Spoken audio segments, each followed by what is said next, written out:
फिर भगवान कृष्णावतार कृष्ण के रूप में प्रकट हुए और कृष्ण रूप में प्रकट होकर के भगवान ने कौन सा चरित्र किया। और जब भगवान द्वारिकाधीश इस धराधाम को छोड़ करके चले गए तो फिर धर्म किसके शरण में गया। ये 6 प्रश्न हैं और इन्हीं 6 प्रश्नों के उत्तर में संपूर्ण भागवत की कथा है। पहला प्रश्न है, जीव का एकांतिक श्रेय क्या है, लक्ष्य क्या है। ये मानव जीवन आपको क्यों मिला है, इसका उद्देश्य क्या है, लक्ष्य क्या है, इसका धर्म क्या है। श्री सूत जी कहते हैं, सावै पुंसो परो धर्मो यतो भक्तिर्यधो अहेतुक प्रतिहता ययात्मा संप्रसेदते।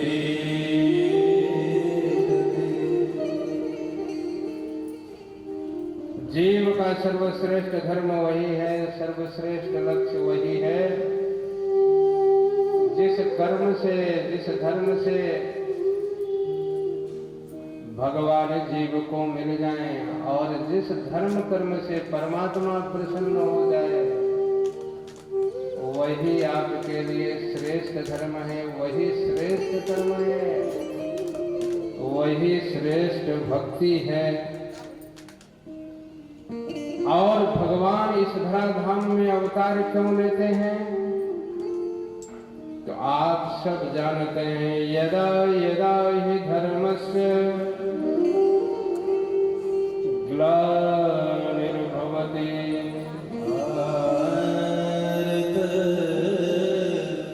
यदा यदा हि धर्मस्य क्षयो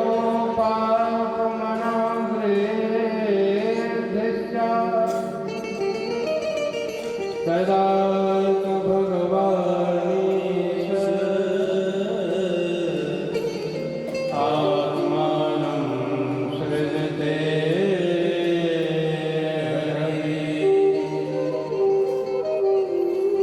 जब जब धर्म की ग्लानि होती है भगवान परमात्मा उस धर्म को ठीक करने के लिए इस धराधाम में अवतार लेते हैं। और दूसरा प्रयोजन बताया गया कि यदा यदे धर्मस्य क्षयो, जब व्यक्ति के जीवन में धर्म का क्षय हो जाता है और वृद्धिश्च पाप मनः, यदि हमारे जीवन में धर्म नहीं होगा तो मन में क्या प्रकट होगा, पाप प्रकट होगा। और जब उसकी अधिकता हो जाती है, व्यक्ति के मन में पापों की अधिकता हो जाती है, तदा तु भगवानीश आत्मानं सृजते हरि। तब भगवान इस धराधाम में प्रकट होते हैं और प्रकट हो करके कलौ जन समानायाम, कलौ जन समानायाम,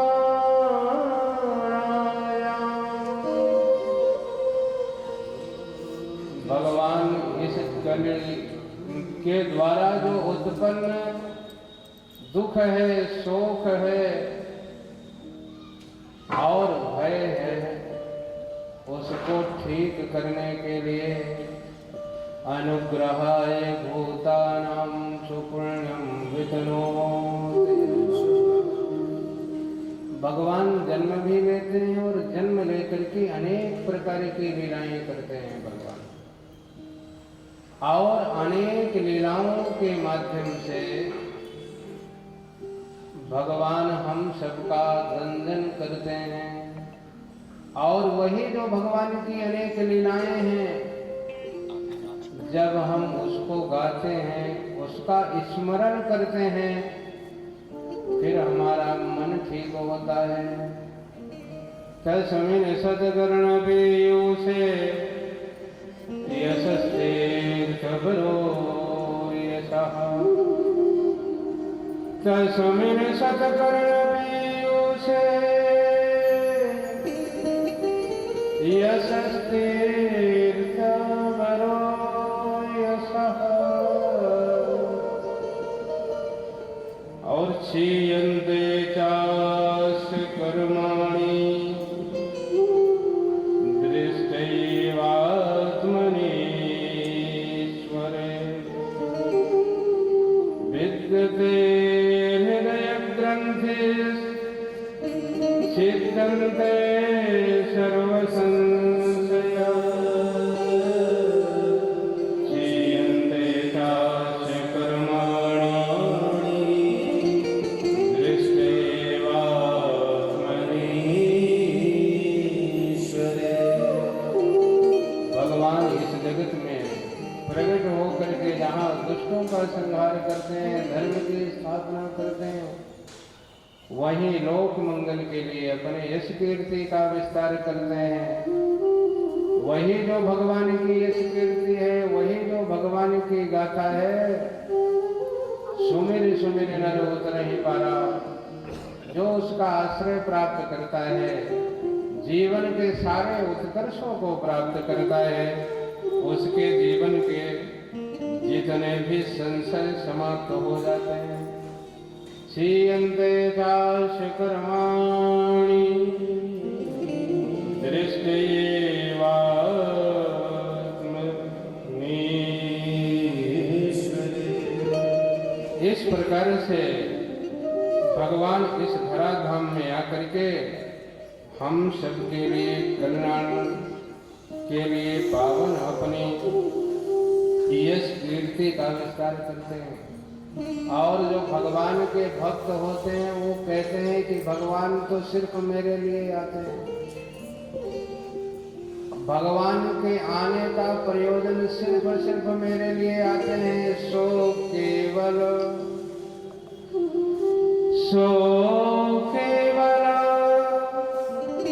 भगत हित लागी।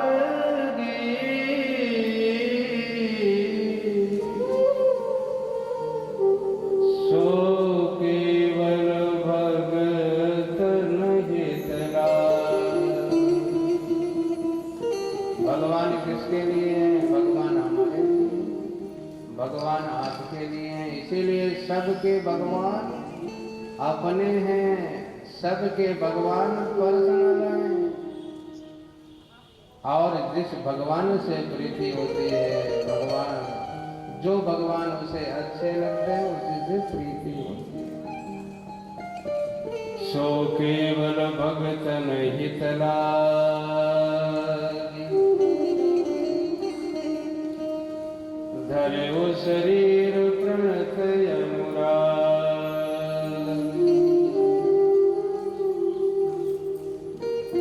और जो ऐसा परमात्मा हमारे लिए आया है, हमारे लिए काम कर रहा है, तो थोड़ा हम सबको उदारता से विचार करना चाहिए और उसे अपना बनाने का प्रयास करना चाहिए। वासुदेव परावेरा वासुदेव परामुखा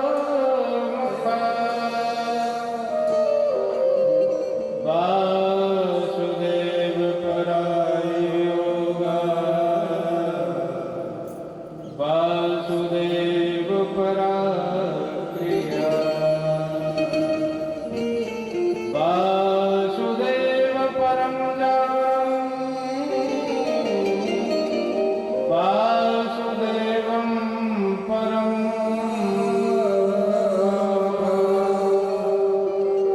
वासुदेव परो धर्मो वासुदेव परागति। जो भगवान के भक्त हैं उनके सारे काम यज्ञ भी, हवन भी, योग भी, क्रिया भी, ज्ञान भी, तप भी और धर्म भी सब किसके लिए है?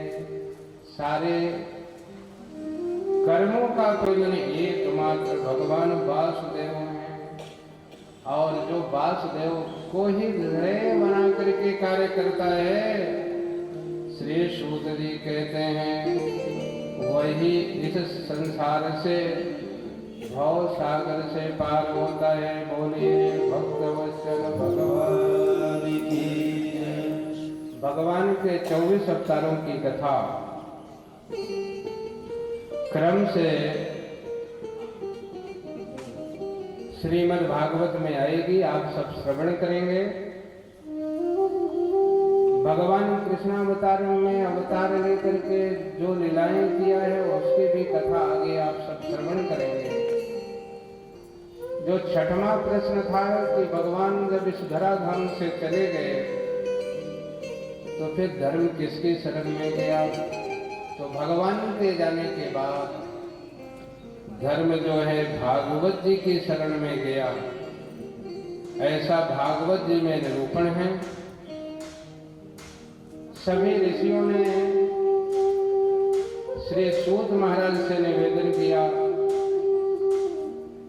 कि भगवान व्यास जी ने श्रीमद् भागवत की कथा कहाँ लिखी है और कब लिखी है, और फिर ये भागवत की कथा अपने बेटे श्री सुखदेव जी को सुनाया। ऋषियों के प्रश्न पर श्री सूत जी ने कहा,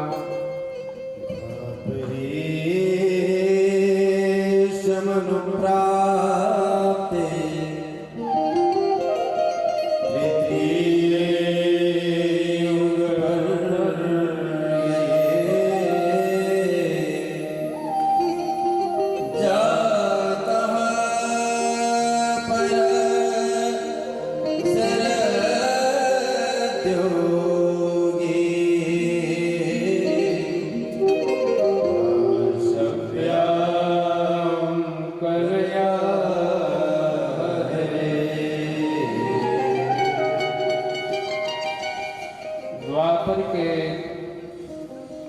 तीसरे युग में महर्षि पाराशर के द्वारा वसु कन्या सत्यवती के गर्भ से महाराज व्यास का जन्म हुआ। बोले व्यास जी महाराज की।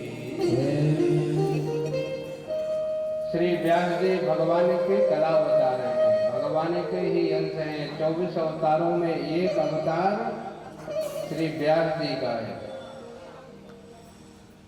व्यास जी प्रकट होकर के व्यास जी ने देखा कि संसार के लोग अपने धर्मशास्त्र जो वेद हैं उनको समझ नहीं पा रहे हैं, वेदों को आत्मसात नहीं कर पा रहे हैं, और इसलिए उनके जीवन से श्रद्धा जो है विलोपित हो रही है। श्रद्धा का सर्वथा अभाव दिखाई दे रहा है, अश्रद्धा का। और व्यक्ति के जीवन में अश्रद्धा हो जाए तो फिर व्यक्ति को ज्ञान प्राप्त नहीं होगा। श्रद्धावान लभते ज्ञानम।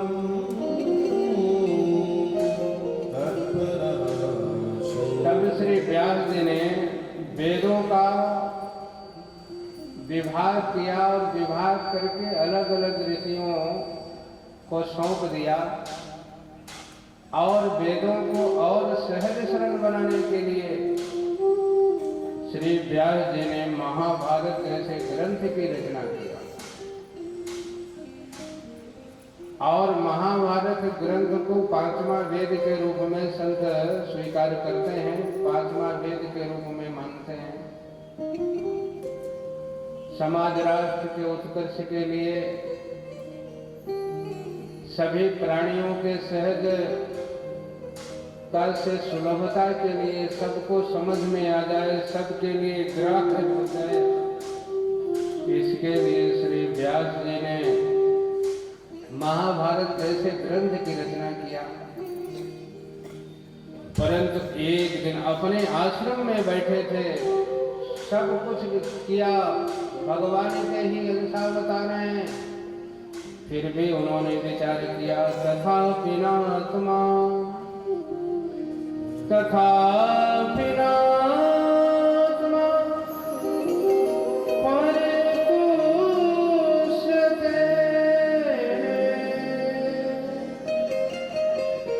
तथापि नात्मा परितुष्यते।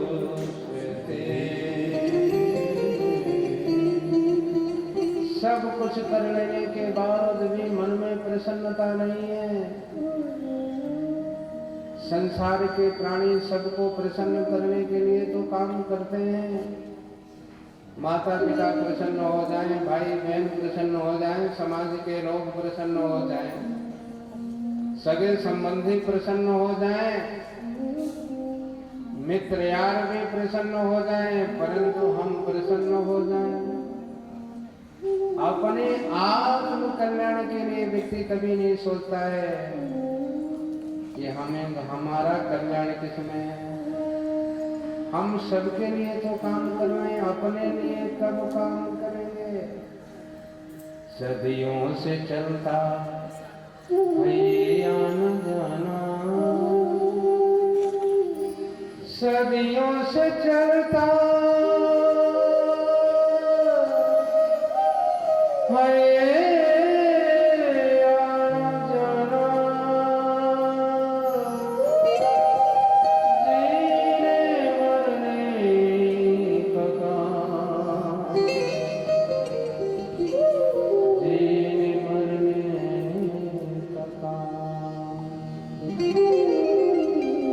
जब से सृष्टि बनी है, जब से हम सब आजाद हैं,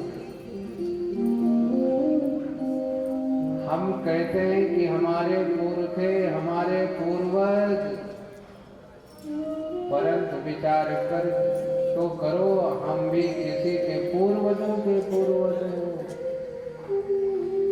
जब से सृष्टि कब से बनी, अनादिकाल से सृष्टि बनी है, तब से सदियों से चलता है ये आना जाना। आते हैं जाते हैं, जन्म लेते हैं फिर मर जाते हैं। सदियों से चलता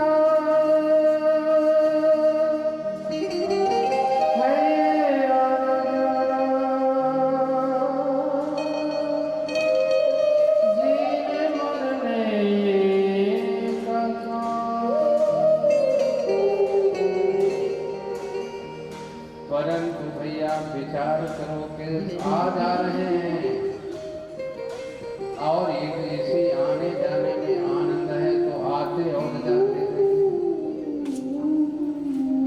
परंतु यदि आवागमन के चक्कर से मुक्त होना है, तब तो विचार करना ही पड़ेगा। श्रीमद् भागवत में वर्णन है कि जब जीव माँ के गर्भ में उदर में प्रकट होता है तो उसे बहुत कष्ट मिलता है।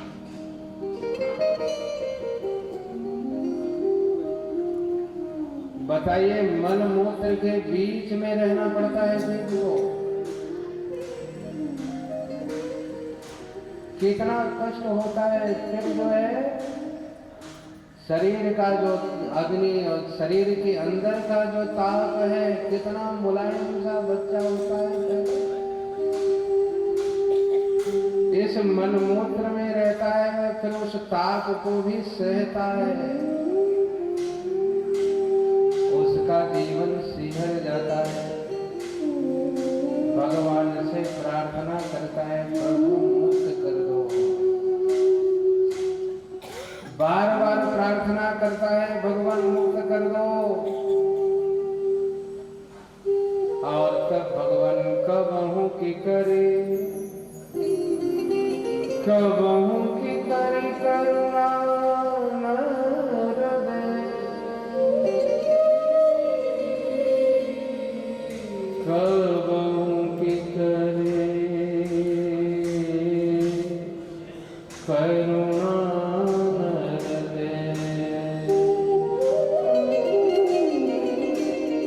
बहुत प्रार्थना करता है जीव, मतलब जीव माने हम सब माँ के उदर में थे, उसी मलमूत्र के बीच में, रात के बीच में 9 महीने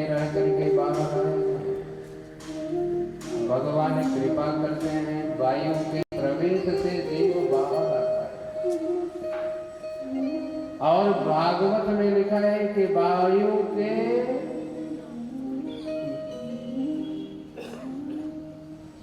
के माध्यम से जीव बाहर आता है, सकरे मार्ग से आना पड़ता है और आकर के अचेत पड़ा रहता है, उसको जो है शुद्ध नहीं रहती। फिर माताएं उनको पुनर्जीवन देती हैं। तो ये जो कष्ट है, पुनरप जनन जननी पुनरपि मरणम, पुनरपि जननम पुनरपि मरणम, पुनरप जननी जठरे,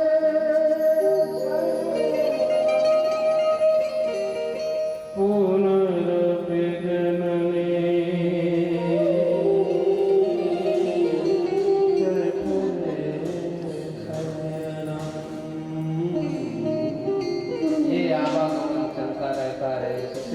पाना है। तो आपको विचार करना होगा, इस आवागमन से, इस कष्ट से हमें छुटकारा कब मिलेगा, मुक्ति कब मिलेगी। श्री व्यास जी ने भी विचार किया, तथा पिनात्मा तथा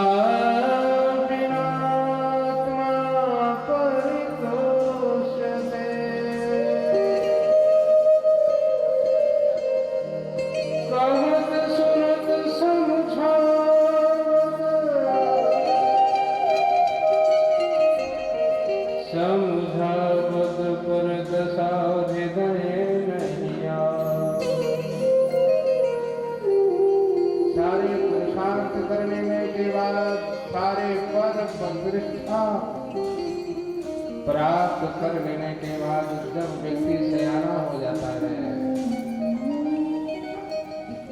फिर उससे पूछिए।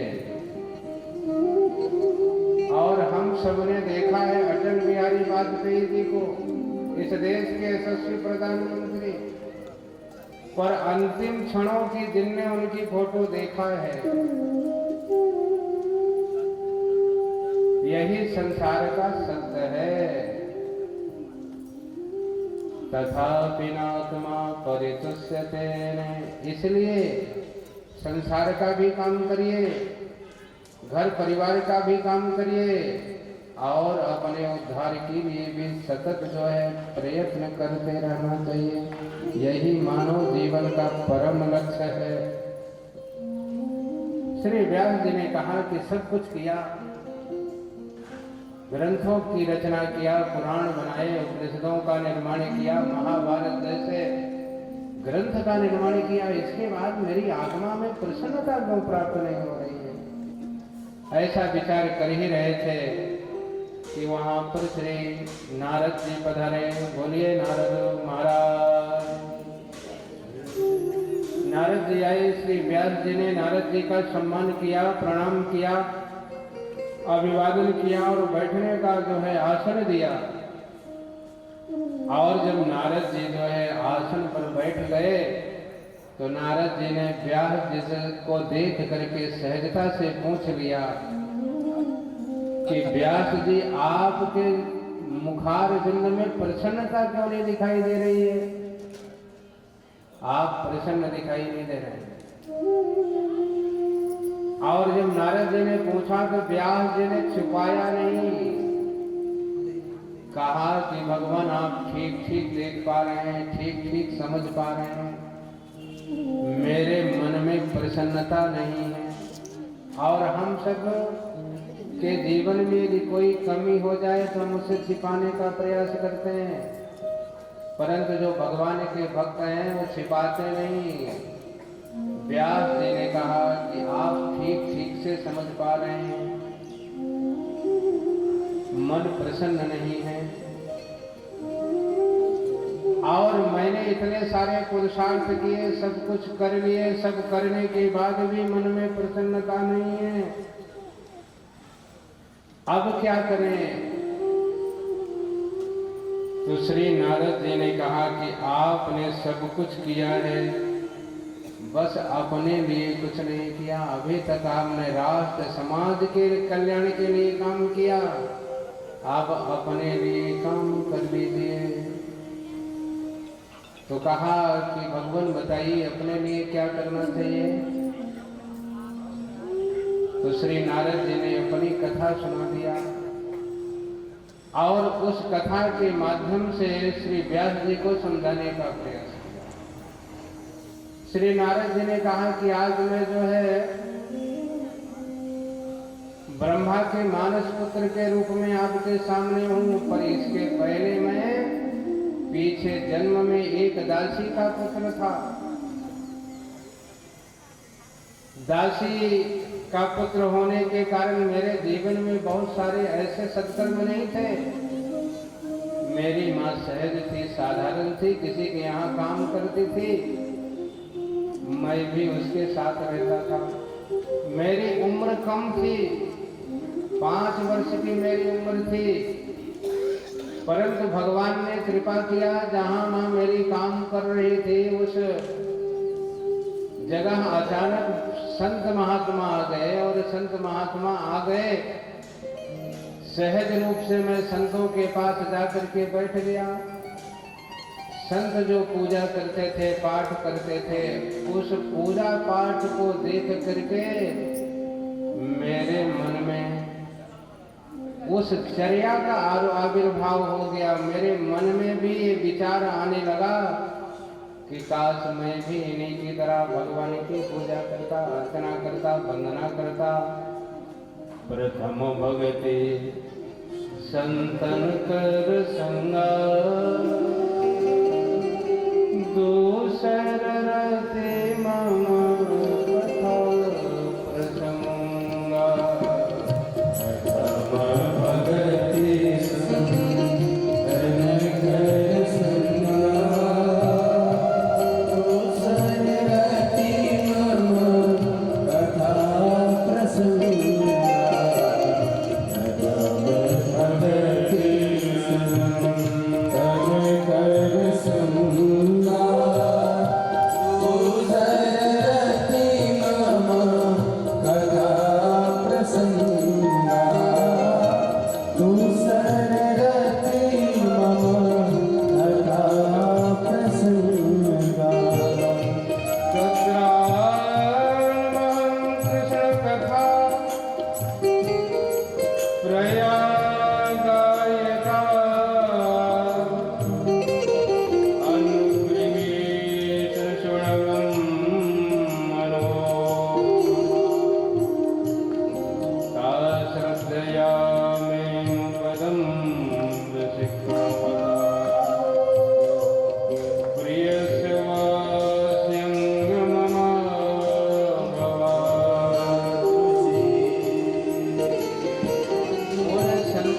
चर्या देख करके मेरी भी प्रीति उनमें हो गई, मेरी रुचि हो गई।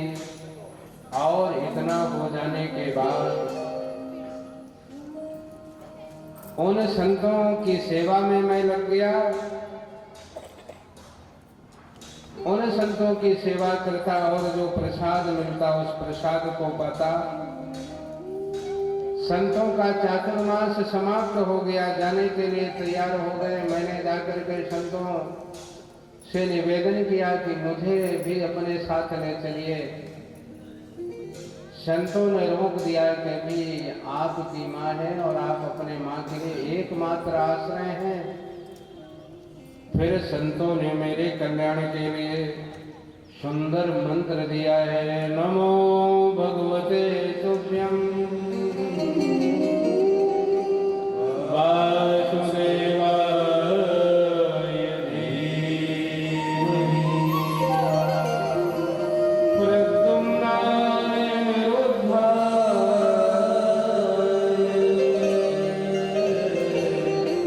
नमः संकर्षणाय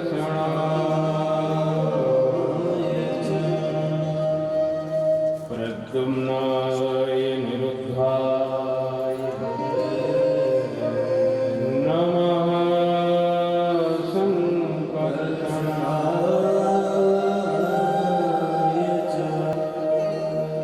संतों ने सुंदर मंत्र दे दिया। उस मंत्र को प्राप्त करके मैं प्रेम से बैठ करके जब एकांत में बैठता, जब समय मिलता, प्रेम से भगवान के इन पावन नामों का संकीर्तन करता, प्रेम से भगवान के नाम का स्मरण करता। मेरे संकीर्तन से प्रसन्न होकर के, प्रभावित होकर के भगवान ने कृपा किया और कृपा करके भगवान ने अदन्मे जानमैश्वर्यम् स्वास्मिन् भावं च केशव स्वास्मिन् भावं च केशव। भगवान ने अपनी प्रेम रूपा भक्ति मुझे प्रदान कर दिया और उस भक्ति को प्राप्त करके मैं आनंद से भर गया, प्रेम से भर गया। संत महात्मा चले गए। उनके चले जाने के बाद काल क्रम के अनुसार मेरी माँ का भी शरीर छूट गया। माँ के शरीर छूट जाने के बाद उत्तर क्रिया किया और फिर जो है जिधर संत गए थे उसी तरफ यात्रा किया। चलते चलते थक गया, बहुत दूर गया, वन मिले, जंगल मिले, सबको पार करते करते एक सरोवर के किनारे जाकर के वहां पर जलपान किया और पीपल के वृक्ष के नीचे टिक करके भगवान नंदनंदन का ध्यान किया। वरहापीडं नटवरवपो कर्णयो कर्णिका बिभ्रतवासा कनककपिशं वैजयन्तीं च माला रन्धा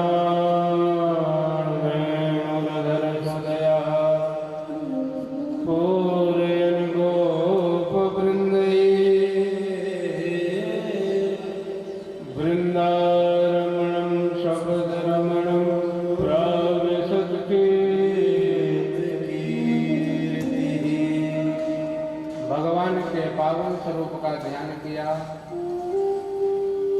फिर भगवान को अपने अंतःकरण में विराजमान किया और उस परमात्मा के स्वरूप का दर्शन करते करते दृढ़ धारणा प्रकट किया मन में और तभी भगवान प्रसन्न होकर के एक झलक अपनी दिखा दिया। जैसे बिजली आकाश में चमकती है उसी प्रकार से भगवान ने श्री नारद जी के सामने अपने स्वरूप का दर्शन कराया। उस स्वरूप दर्शन को प्राप्त करके नारद जी कहते हैं मैं धन्य हो गया। और दर्शन कर ही रहा था कि तभी अचानक भगवान अंतर ध्यान हो गए। मैं व्याकुल हो गया, भगवान से प्रार्थना करने लगा, निवेदन किया है, हे प्रभु हमें बता दो, हे प्रभु हमें बता चरणों में कैसे आऊं, हे प्रभु मुझे बता दो, हे प्रभु मुझे बता दो चरणों में कैसे आऊं,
मरीचि मिश्र ऋषया प्राणेभ्यो हम जगजिरे। श्री नारद जी कहते हैं भगवान ने अपने पावन अलौकिक रूप का दर्शन कराया। उस दर्शन को प्राप्त करके मैं धन्य और कृतकृत हो गया। पर भगवान ने अपने झांकी का स्मरण कर लिया। मैं व्याकुल हो गया, भगवान से निवेदन किया, बार बार प्रार्थना किया। तो भगवान ने व्योमवाणी के माध्यम से संदेश दिया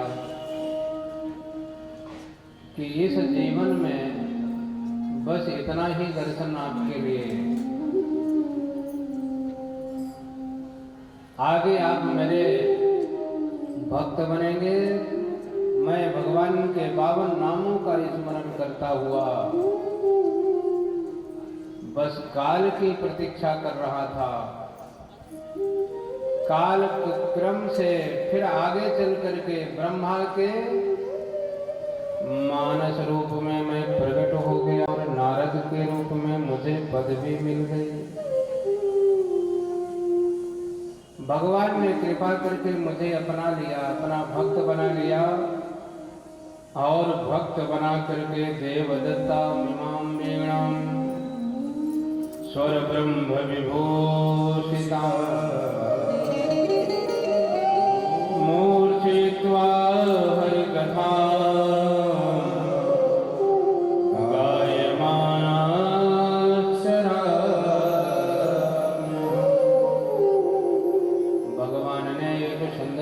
दे दिया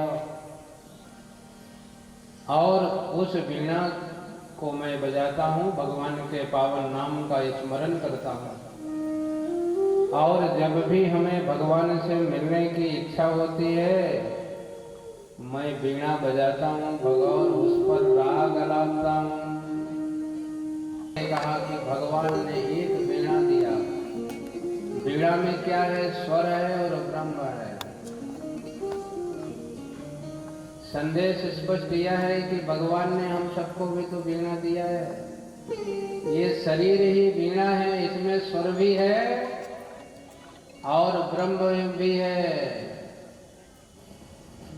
बस बजाने की दरकार है, प्रेम से बजाइए, भगवान आपको भी दर्शन देंगे। देवदत्ता इमाम वीणाम स्वर ब्रह्म विभूषिता स्वर ब्रह्म विभूषिता। नारद जी कहते हैं व्यास जी हम तो बजाते हैं पर आपने बजाया नहीं। यदि आप भी बजा लोगे तो आपको भी भगवान दर्शन देंगे। आपके मन में जो प्रसन्नता नहीं है, जब भगवान का दर्शन होगा आप प्रसन्न हो जाएंगे। बस बजाइए। और फिर आगे कहा ये तरधा चित्ताना ये तरधा चित्ताना। कहा जिसका चित्त सदा निरंतर संसार की ओर दौड़ रहा है, विषयों की ओर दौड़ रहा है, उसके लिए हरिचर्यानुवर्णनम भगवान का पावन स्मरण कीर्तन ही उसके मुक्ति का साधन है। एतर्धातुर्चित्तानां माता स्पर्शेक्षया भव सिंधु प्लवो दृष्टो हरिचर्या।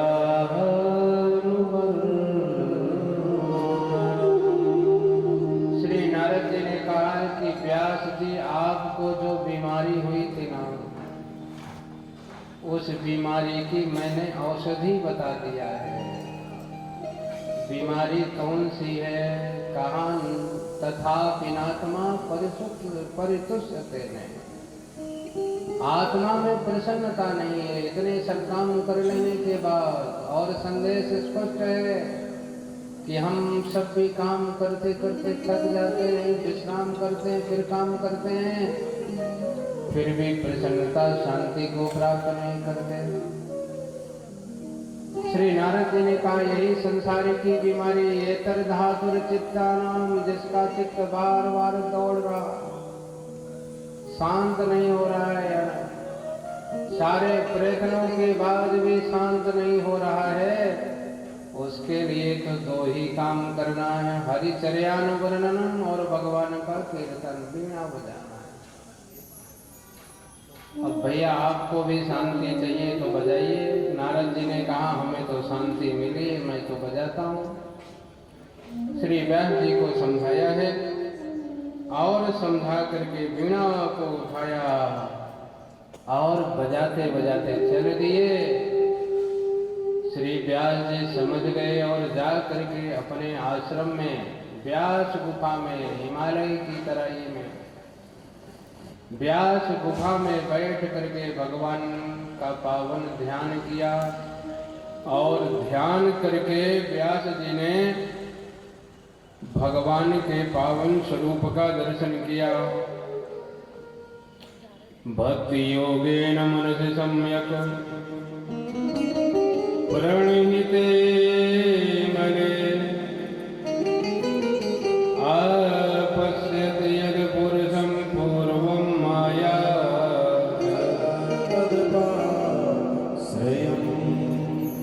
श्री व्यास जी ने जाकर के ध्यान किया, समाधि में गए तो वहां पर भगवान के स्वरूप का दर्शन किया और भगवान की माया का दर्शन किया।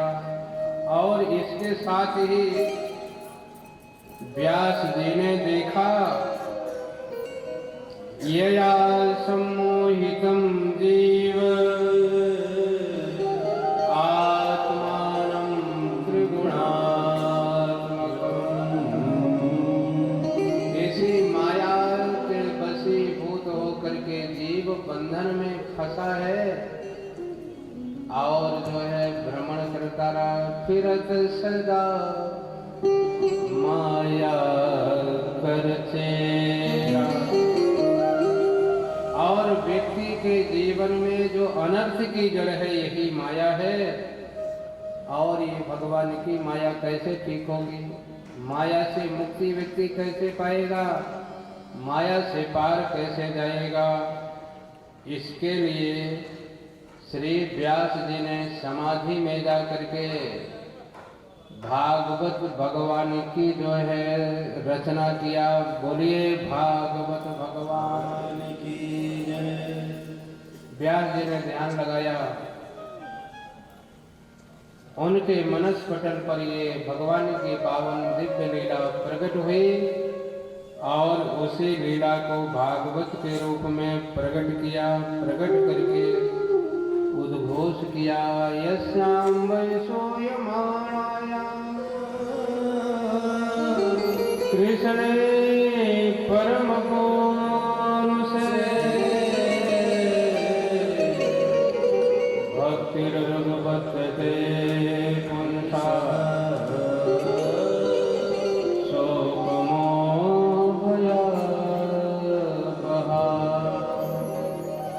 जो इस भागवत संहिता का आश्रय प्राप्त करेगा, श्रवण करेगा, पाठ करेगा, मनन करेगा, उसके जीवन में भगवान की भक्ति प्रकट होगी। और ये भक्ति प्रकट होने पर व्यक्ति के जीवन में शोक, मोह और भय का समापन होगा। इस प्रकार से भागवत संहिता का निर्माण किया श्री व्यास जी ने और भागवत संहिता बना करके अपने बेटे सुखदेव जी को पढ़ाया। और श्री सुखदेव जी के माध्यम से ये जो भागवत की कथा है महाराज परीक्षित को सुनाई गई और परीक्षित के माध्यम से भागवत कथा हम सब तक आई है। अब यहाँ से भागवत की कथा प्रारंभ हो रही है। यथा मृगे कौरव संजना संजयान यदा मृधे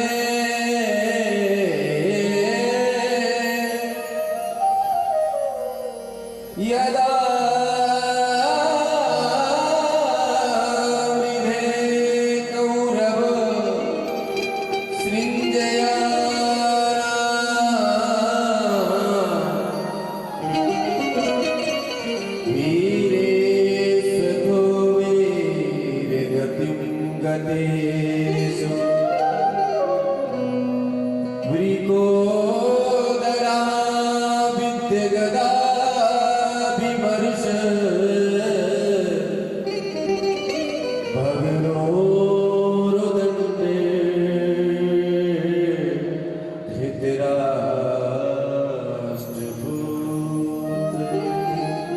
महाभारत युद्ध समापन की ओर था।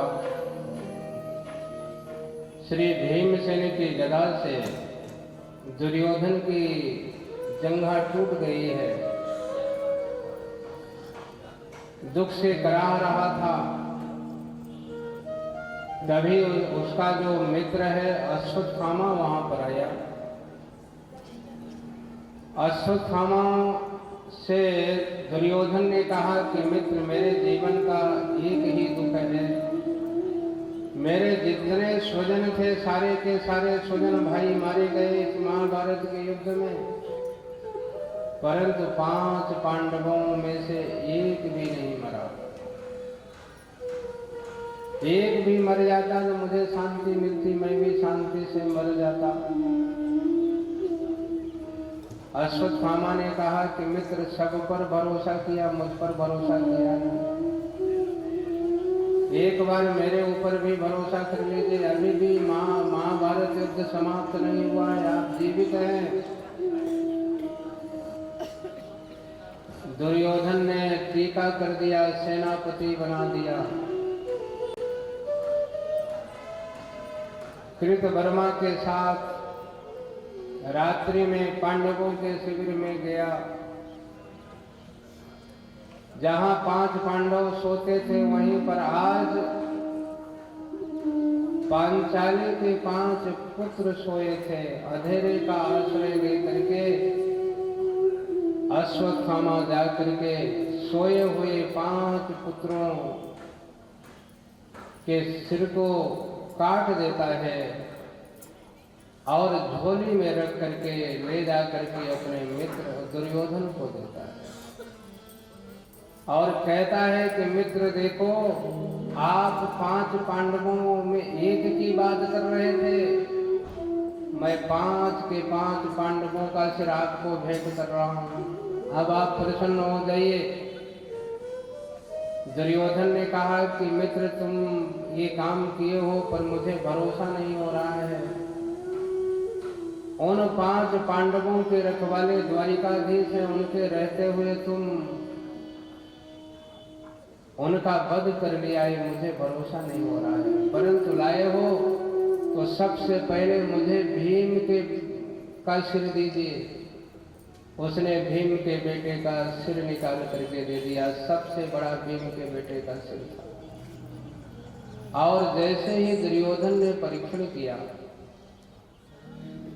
और दबाया तो सहजता से वो सिर फूट गया। उसे पता लग गया है कि ये पांडवों का सिर नहीं है, ये तो पांचाली के बेटों का सिर है। उसका मन आज जो सिहर गया, दुखी हो गया, कराहने लगा, विलाप करने लगा कि मित्र, तुमने ये ठीक नहीं किया। मेरे कुल वंश में पानी देने वाले यही 5 पुत्र थे, उनको भी तुमने समाप्त कर दिया। मेरे कुल में कोई पानी देने वाला नहीं बचा। दुखी हो गया। पहले जब अश्वत्थामा गया और कहा ले हुए 5 पांडवों के सिर लाया हूं, बड़ा प्रसन्न हो गया। उसे श्राप था कि तुम्हारे जीवन में जब प्रसन्नता और दुख एक साथ प्रकट होंगे तभी तुम्हारी मौत होगी। पहले प्रसन्न हुआ और इसके बाद दुखी हो गया, उसका शरीर छूट गया।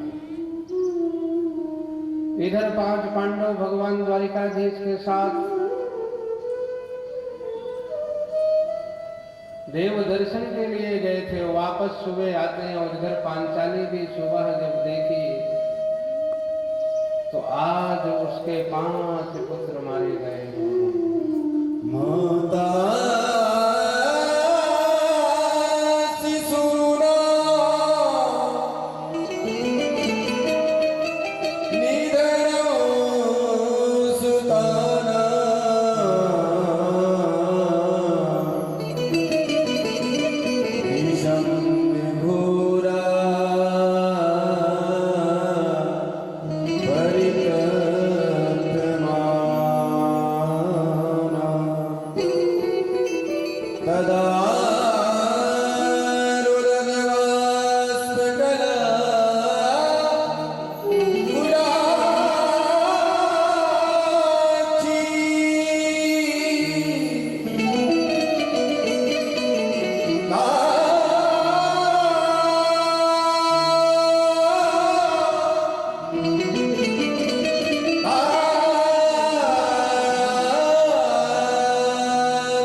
पांचाली दुखी है। जिस माँ के 5 बेटे मार दिए जाए उस माँ की क्या हाल होगी। जोर जोर से विलाप कर रही थी। तभी 5 पांडव द्वारिकाधीश के साथ द्रौपदी के सामने आए। श्री अर्जुन ने द्रौपदी को सांत्वना देते हुए कहा कि पांचाली, जिस अधम ने तुम्हारे बेटों की हत्या किया है, सबसे पहले मैं उसका सिर कलम करूंगा और इसके बाद तुम्हारे आंसू पोंछूंगा। पांचाली को समझाया है, सांत्वना दिया है और इसके बाद द्वारिकाधीश के साथ बैठ करके रथ पर सवार हो करके अश्वत्थामा को ढूंढने के लिए चले। अश्वत्थामा ने भी देखा कि आज मैं बचने वाला नहीं हूं, अर्जुन के गांडीव से मारा जाऊंगा, अर्जुन के बाणों से मारा जाऊंगा। उसके पास आज अश्वत्थामा के पास कोई आश्रय नहीं है, कोई सहायता करने वाला नहीं, कोई मदद करने वाला नहीं है। निरीह पशु की भांति है। उसने देखा कि द्वारिकाधीश के साथ अर्जुन गांडीव धनुष लेकर के आ रहा है। भयभीत होकर के ब्रह्मास्त्र का संधान कर दिया, ब्रह्मास्त्र चला दिया। अश्वत्थामा को ब्रह्मास्त्र चलाना आता था, उसे उसका समाधान करने उसे नहीं आता था। ब्रह्मास्त्र का संधान किया और उस जलते हुए अंगार को देख करके अर्जुन भयभीत हो गए। भगवान से निवेदन किया, कृष्ण कृष्ण महाबाहो, कृष्ण कृष्ण महाबाहो, भक्तानाम भयंकर, भक्तानाम भयंकर।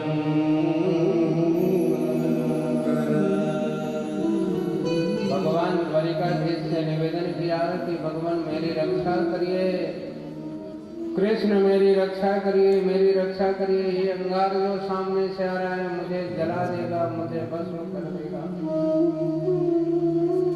भगवान द्वारिकाधीश ने कहा कि अर्जुन, ये जो अंगार सामने से आ रहा है ये अश्वत्थामा के द्वारा चलाया हुआ ब्रह्मास्त्र है। तुम भी बाण धनुष बाण पर ब्रह्मास्त्र का संधान करो। भगवान के आदेश पर अर्जुन ने भी ब्रह्मास्त्र चलाया। दोनों ब्रह्मास्त्र आपस में टकरा गए। पूरा ब्रह्मांड जलने लग गया। चारों तरफ त्राही त्राही मच गई। भगवान द्वारिकाधीश ने कहा, आप दोनों को वापस कर लो। अर्जुन ने भगवान द्वारिकाधीश के आदेश पर दोनों ब्रह्मास्त्र को शांत किया। इसके बाद जो है अर्जुन रथ से उतर करके दौड़ करके अश्वत्थामा का पीछा किया और उसे पकड़ लिया। पकड़ करके ले आकर के जैसे एक पशु को बांधते हैं उसी तरह से पशुवत अश्वत्थामा को रथ से बांध दिया। और जब अश्वत्थामा को रथ से अर्जुन ने बांध दिया, भगवान ने कहा, ये आतताई है, सोए हुए निरपराध बालकों की हत्या किया है। अर्जुन इसका वध कर दो, इसे मार दो। अर्जुन ने कहा कि भगवान मैंने संकल्प किया है, इसका बाद द्रौपदी के सामने करेंगे। रथ पर बांधा है और बांध करके ले करके आए। द्रौपदी ने दूर से ही देखा। से सूत जी कहते हैं, निरीक्ष कृष्णापकृतं गुरो सुतं वाम स्वभावा कृपया ननाम च तथा पशुवत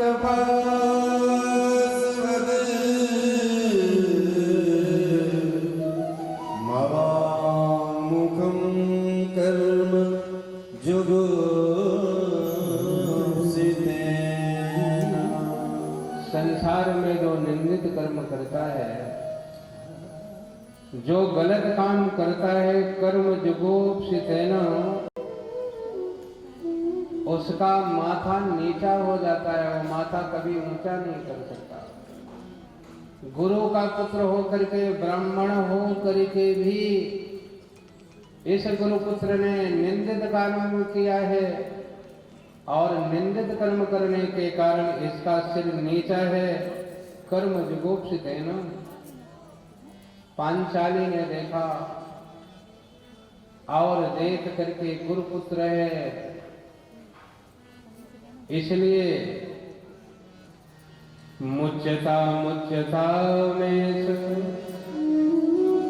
ब्राह्मणो नितराम। पांचाली ने कहा, इसे मुक्त कर दो, मुक्त कर दो। ये गुरुद्रोण का पुत्र है और आज भी मुझे शिक्षा दे रहा है, हम सबको शिक्षा दे रहा है कि जो इसके जैसा निंदित कर्म करेगा उसका माथा नीचा हो जाएगा। वो कभी भी अपना माथा ऊंचा करके समाज के सामने टिक नहीं सकता है, चल नहीं सकता है। परंतु मैं तो ये कहती हूं कि इसने मेरे पुत्रों की हत्या किया है, परंतु यदि इसकी भी हत्या कर दी जाए, इसको भी मार दिया जाए, तो मैं तो दुखी हूं ही, पर इसकी मां भी दुखी हो जाएगी। और एक मां से समझो कि उसके पुत्र के जाने के बाद उसे कितना कष्ट होता है। परंतु मैं ये चाहती हूं कि मेरे पुत्र मारे गए और इसके मारने के बाद मेरे पुत्र जीवित होने वाले नहीं हैं। इसलिए मुच्यता मुच्यता में से इसे मुक्त कर दो, छोड़ दो। वैष्णव जन ते वैष्णव जन ते तेने कहिए, जो प्रीति पराई जाने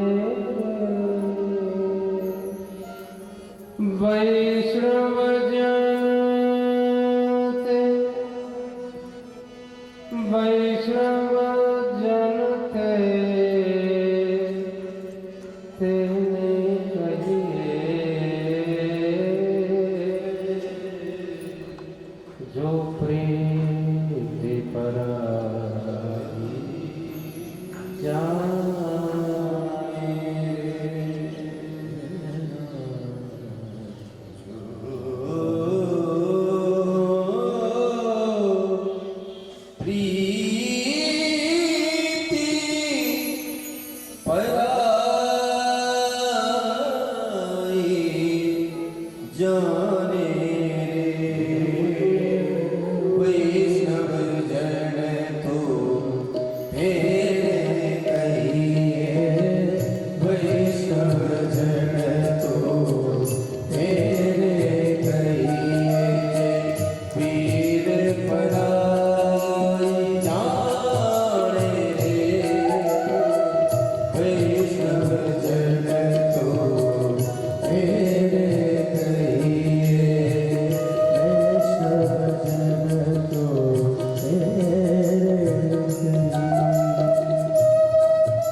ब्राह्मणो नितरां गुरु मारो ददस्य जननी गौतमी परदेवता गौतमी पतिदेवता। पांचाली ने कहा कि इसे छोड़ दीजिए, यदि ये मारा जाएगा तो इसकी माँ पहले से अनाथ है और इसे भी यदि मार दिया गया तो उसकी माँ गौतमी के लिए कोई सहारा नहीं बचेगा। पर ये गुरुद्रोण का पुत्र है, उन गुरुद्रोण से ही आपने धनुर्विद्या सीखा है, सभी प्रकार की शिक्षा प्राप्त किया है और हमारे धर्म में, हमारे कुल में सब विप्रों का सम्मान किया है, इसलिए इसको छोड़ दो, ऐसा आग्रह किया है पांचाली जी ने। भगवान प्रसन्न हो गए, धर्मराज युधिष्ठिर प्रसन्न हो गए, परंतु भीम भैया ने कहा कि नहीं नहीं नहीं, इसने निरपराध बच्चों की हत्या किया है, इसलिए इसको दंड मिलना चाहिए।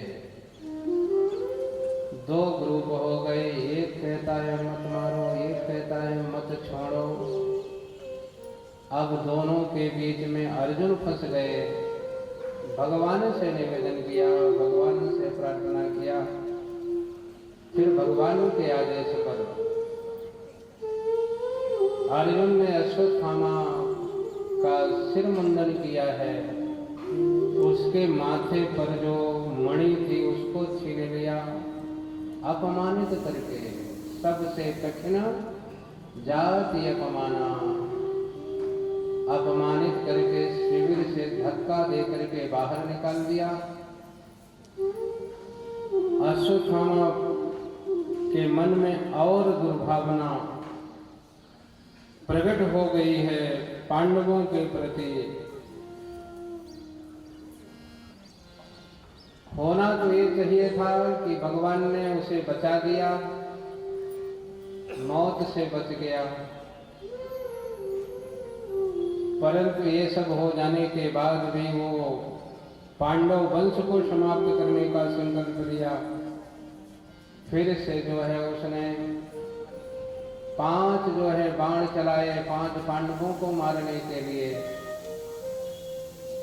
और उत्तराय के गर्भ में जो पांडवों का वंश पल रहा था, महाराज परीक्षित उत्तरा के गर्भ में थे, उनको मारने के लिए फिर से ब्रह्मास्त्र का संधान कर दिया।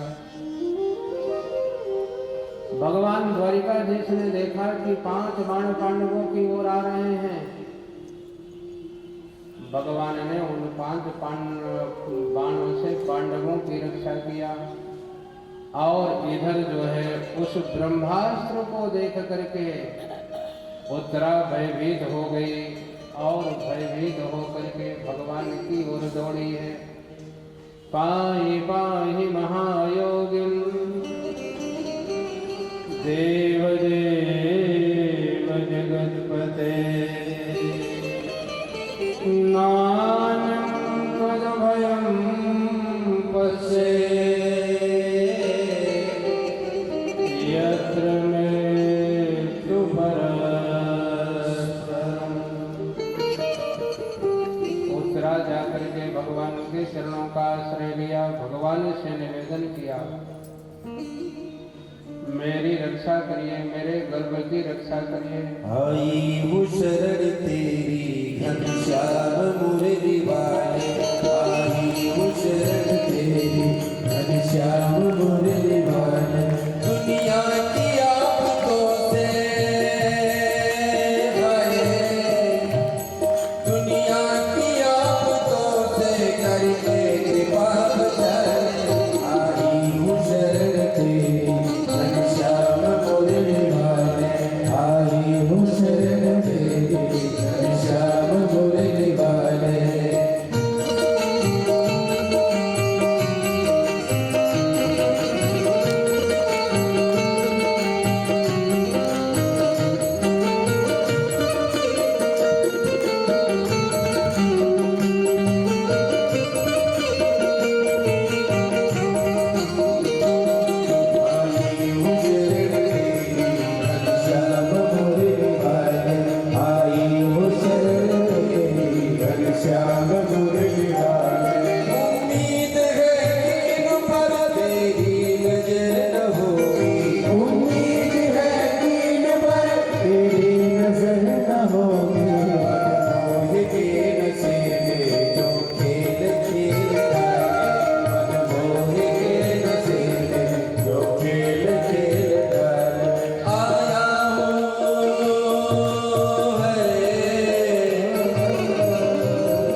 संकट का समाधान कौन करेगा? संकट के समाधान कैसे होंगे? यहाँ पर यह संदेश मिल रहा है कि उत्तरा के सामने सभी पांडव वहां उपस्थित हैं। महाराज धर्मराज युधिष्ठिर, श्रेष्ठ धनुर्धर श्री अर्जुन जी, श्रेष्ठ गदाधर भीमसेन, सबके उपस्थित रहने के बाद भी उत्तरा ने भगवान द्वारिकाधीश को पुकारा है, अपने स्वजनों को नहीं पुकारा। उत्तरा कहती है मेरी रक्षा करिए, मेरे गर्भ की रक्षा करिए। और आगे उत्तरा ने कहा यत्र मृत्यु परस्परम, यत्र मृत्यु पर, ये जितने भी है ना, एक दूसरे के ही काल बने हुए हैं। यत्र मृत्यु परस्परम, और जब एक दूसरे के काल बने हैं तो फिर मेरी रक्षा कैसे करेंगे? एक आप ही हैं जो मेरी रक्षा कर सकते हैं, इसलिए मेरी रक्षा करें। और भगवान को प्रेम से कोई पुकारे, आर्त भाव से पुकारे तो भगवान निश्चित रूप में आते हैं। कर्मा माई ने भगवान को बड़े आर्त भाव से क्या कहा कि ठाकुर जी पाते क्यों नहीं हो, भोग क्यों नहीं लगा रहे? और ठाकुर जी को आकर के भोग लगाना पड़ा। हम यदि प्रेम से आर्त भाव से कर्माबाई की तरह भगवान को पुकारेंगे तो भगवान को आना पड़ेगा। गजेंद्र की तरह हम भगवान को पुकारेंगे तो भगवान को आना पड़ेगा। पुकारे प्रेम से उनको, पुकारे प्रेम से उनको, तो दौड़े दौड़े आते हैं। बस प्रेम से पुकारिए। आपके सारे काम करने के लिए तो भगवान इस धराधाम में है, कण में। भगवान किसके लिए? हमारे लिए। भगवान कहते हैं ईशावास्यमिदं सर्वम, ये जो कुछ भी बनाया सब तुम्हारे लिए। यावत जो ये सब कुछ है किसके लिए बनाया है? हमारे लिए, आप सबके लिए बनाया है। भगवान आपके लिए है। प्रेम से पुकारिए, भाव से पुकारिए, भगवान दौड़े दौड़े आते हैं। उनकी क्षमता, उनकी क्षमता में कोई कमी है नहीं, पात्रता में हमारे कमी रह गई। उनकी क्षमता में कोई कमी है नहीं, पात्रता में हमारे कमी रह गई। उनकी करुणा में कोई कमी है नहीं, उनकी करुणा में कोई कमी है नहीं, पात्रता में हमारे कमी रह गई, पात्रता में हमारे कमी रह गई। पाहि पाहि महायोग,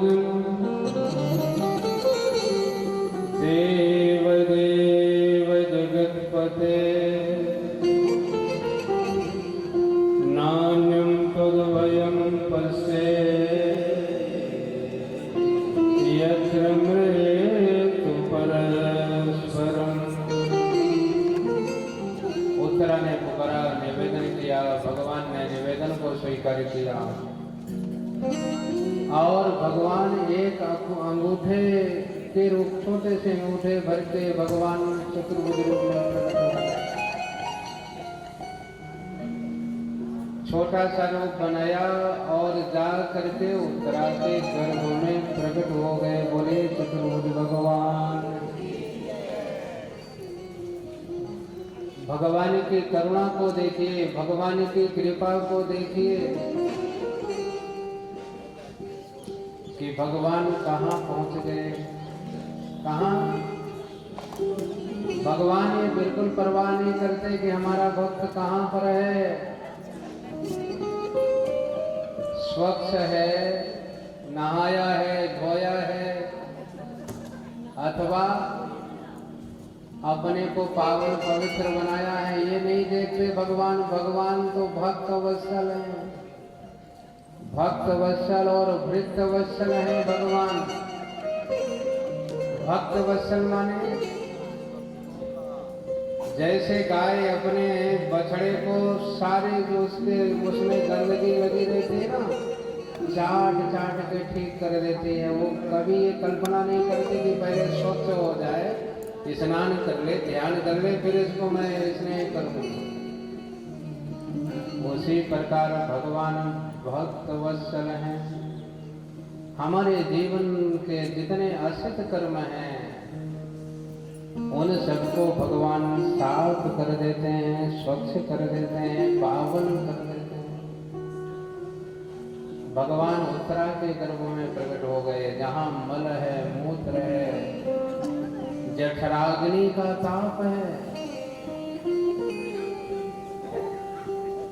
किसी भक्त ने भगवान से प्रार्थना किया। भगवान सारे संसार के लोग प्रार्थना करते हैं और यही आपसे मांग करते हैं कि हमें बार बार जो है माता के गर्भ में आना पड़ता है, कष्ट झेलना पड़ता है।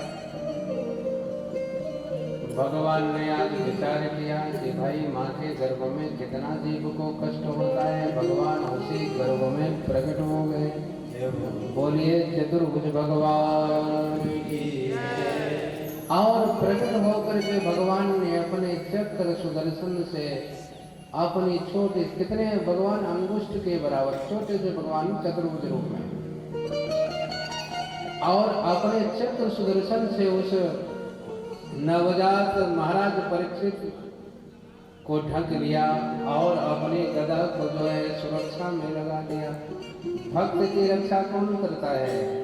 शास्त्रों में लिखा है कि भगवान का चक्र सुदर्शन और भगवान की गदा जो है भक्तों की रक्षा करती है। उत्तरा के गर्भ में महाराज परीक्षित की रक्षा किया और भगवान महाराज परीक्षित के कौन बन गए? सहोदर बन गए, भाई बन गए। उत्तरा को अभयदान दिया, पांडवों की रक्षा किया और इसके बाद फिर भगवान ने पांडवों से कहा कि अब आप सबके काम पूरे हो गए हैं। बहुत दिनों से मैं द्वारिका से आया हूँ, द्वारिका वासी मेरी याद कर रहे हैं। अब मैं चाहता हूँ कि आप सब अनुमति दें और मैं द्वारिका चला जाऊँ। हस्तिनापुर के आंगन में भगवान के लिए सुंदर रथ सजाया गया, दिव्य रथ सजाया गया और भगवान द्वारिका जाने के लिए तैयार हुए। रथ पर सवार हुए, तभी वहां पर कुंती मैया आई और भगवान के सामने हाथ जोड़ लिया, भगवान से सुंदर विनती किया है, निवेदन किया, बहुत ही सुंदर प्रार्थना किया। भगवती कुंती ने कृष्णाय वासुदेवाय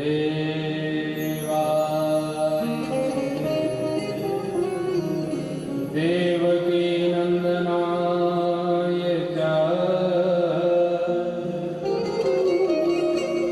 नंदगोपकुमाराय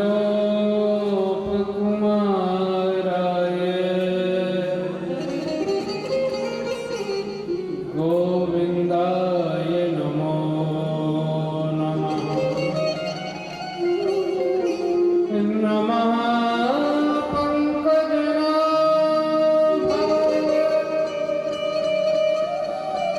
नमः पंकजमालिने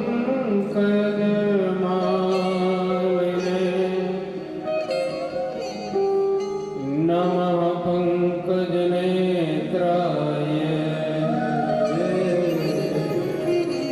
नमस्ते पंकजा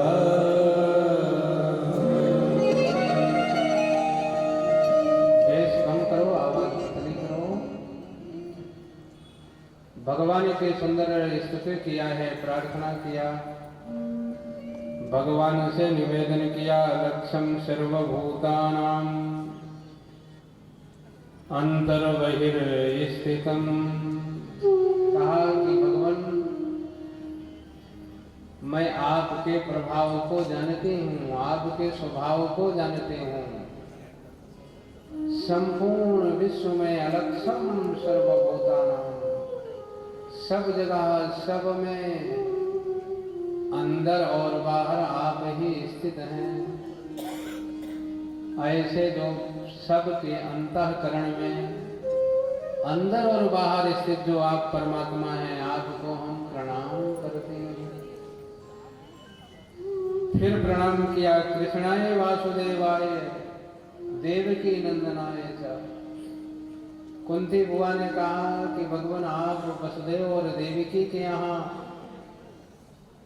जन्म लिया है, उनके कुमार हैं, उस रूप में भी आपको मैं प्रणाम करती हूँ। और नंद गोप कुमाराय गोविंदाय नमो नमः। नंद यशोदा के भी आप पुत्र बने, गौओं की रक्षा करते हैं। ऐसे नंद कुमार गो रक्षक कृष्ण की मैं वंदना करती हूँ। भगवान का स्वरूप कैसा है? नमः पंकजनाभाय। भगवान के नाभि कमल, नाभि से कमल प्रकट हुआ और उस कमल में ब्रह्मा जी प्रकट हुए। भगवान के जो नेत्र हैं, नमः पंकज नेत्राय। पंकज माने कमल। कमल कैसा होता है? लाल लाल होता है। कन्हैया के लाल सुंदर पंकज कमल के समान नेत्र हैं। पूरा स्वरूप भगवान का जो है पंकज के कमल के समान है, सुंदर है, सुकोमल है। ऐसे जो भगवान के चरण और भगवान के जो हाथ, कमलवत जो हाथ हैं, पूरे स्वरूप का दर्शन करके सबको कुंती मैया प्रणाम करती है। फिर भगवान द्वारिकाधीश ने पूछा, बुआ आज उल्टी गंगा क्यों बहा रही हो? इतनी बड़ी बड़ी लंबी लंबी प्रार्थनाएं।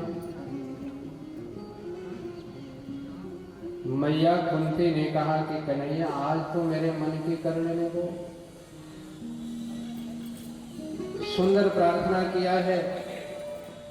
भगवान ने कहा कि बुआ कुछ चाहती हो, कुछ चाहना है, कुछ मांगना है तो मांग लो। कुंती बुआ ने कहा कि भगवान मैं तो बस एक ही चीज चाहती हूँ। भगवान ने कहा क्या चाहती हो?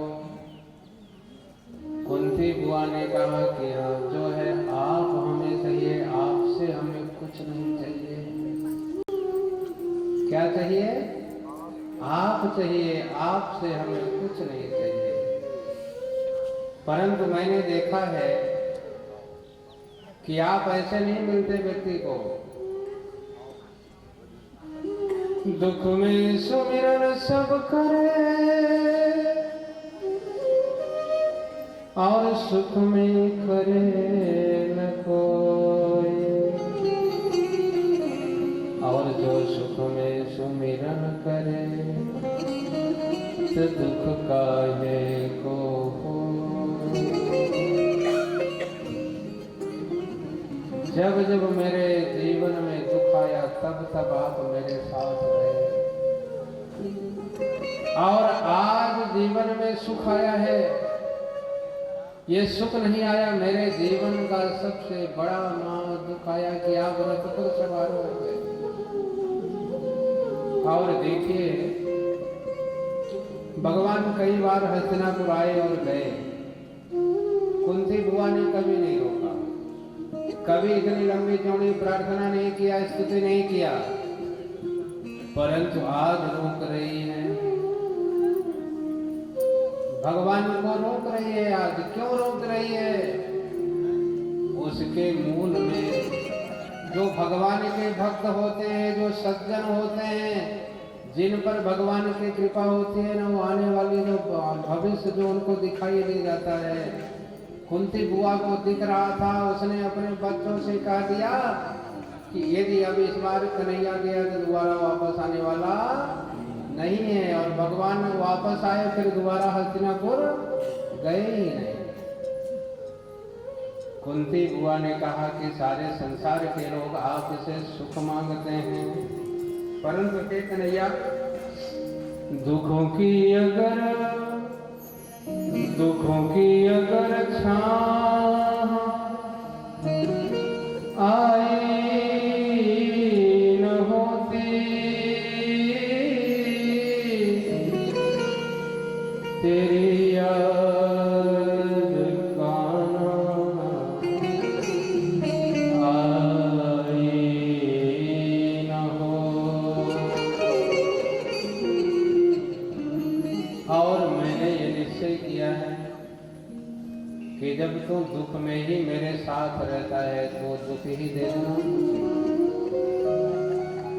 विपदः सन्तु नः सत्सत् तत्र तत्र गुरो जगद्गुरो भवतो दर्शनं यस्य पुनर्भवदर्शनम्।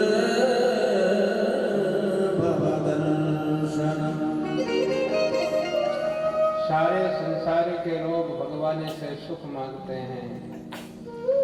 एक कुंती बुआ है, वो भगवान से क्या मांग रही है? दुख मांग रही है। परंतु वो दुख नहीं मांग रही है। क्या किसको चाह रही है? किसको मांग रही है? कन्हैया को ही मांग रही है। कुंती बुआ कहती है, वो सुख में पत्थर पड़ो, उस सुख में पत्थर पड़ जाए जिस सुख से मेरा कन्हैया मुझसे दूर हो जाए। सुख के माते सिर पर जो हरि नाम बिसराए, बलिहारी वा दुख की जो पल पल नाम रटाए।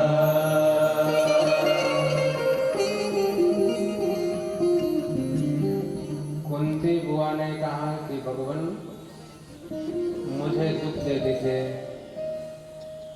कन्हैया ने कहा कि बुआ, इतना दुख पाने के बाद भी तेरा अभी दुख से मन भरा नहीं। आगे कुंती बुआ कहती, नमो किंचन वित्ता निवित्र गुण विद्ये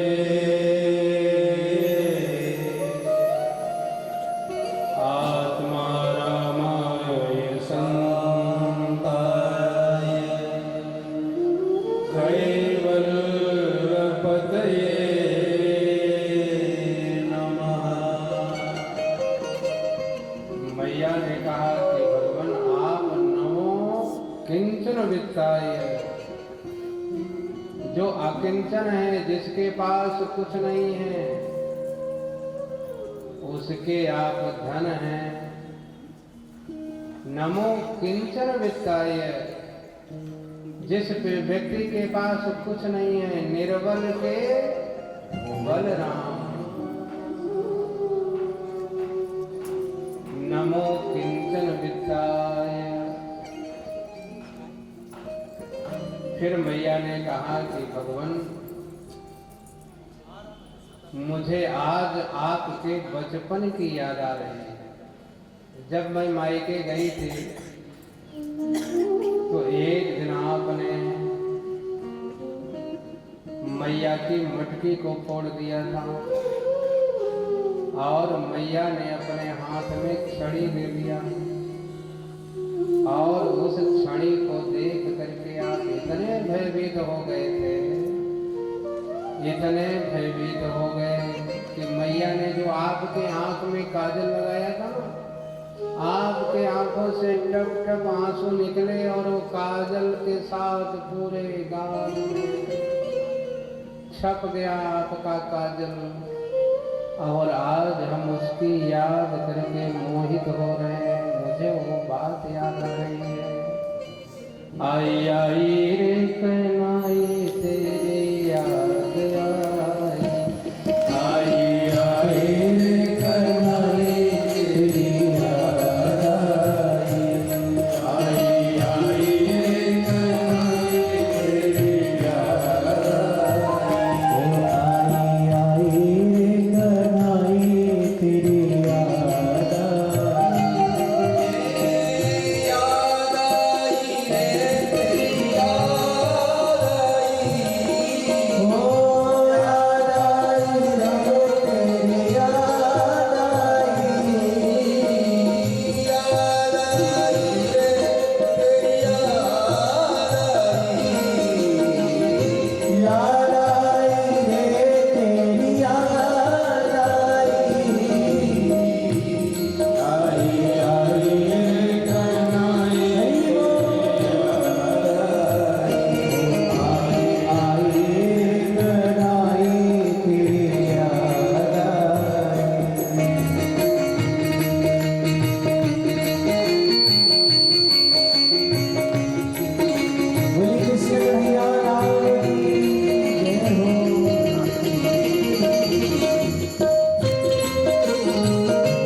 इतनी मीठी